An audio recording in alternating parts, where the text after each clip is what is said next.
In some circumstances, following your death, the fund may find that the amount paid to you and your survivors was less than your total contributions to the fund. In such cases, a residual settlement becomes payable by the fund. After you die, the fund will always first investigate whether there are any survivors entitled to a regular monthly survivor's benefit. This may include a surviving spouse's benefit for life or a surviving child's benefit until the child reaches age 21. For as long as a regular monthly survivor's benefit is payable, no residual settlement payment will be made. However, if there were no entitled survivors, or a survivor is no longer entitled to a regular monthly payment, then the fund will check whether a residual settlement is payable. What is a residual settlement?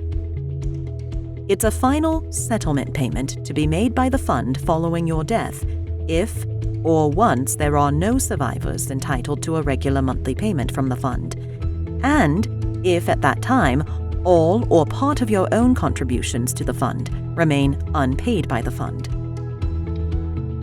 In other words, the residual settlement is the part of your own pension contributions that the fund could not pay out to you before your death or to any survivors entitled to benefits following your death. How does it work? Each participant in the fund pays monthly pension contributions from their monthly salary, known as the participant's own contributions. You earn interest on your own contributions.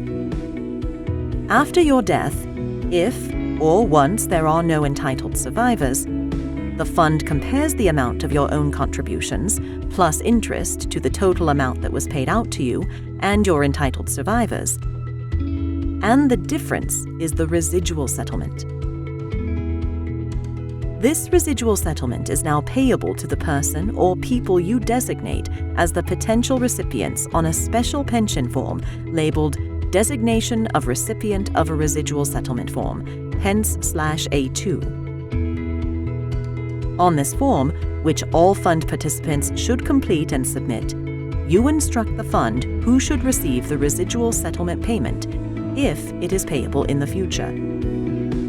A residual settlement can also be paid to an entity, such as a charity. When a residual settlement is payable, the fund will use the most recent dated and duly signed A2 form on file. If the fund does not have this form on file, it will pay the residual settlement to your estate. For more information, visit unjspf.org.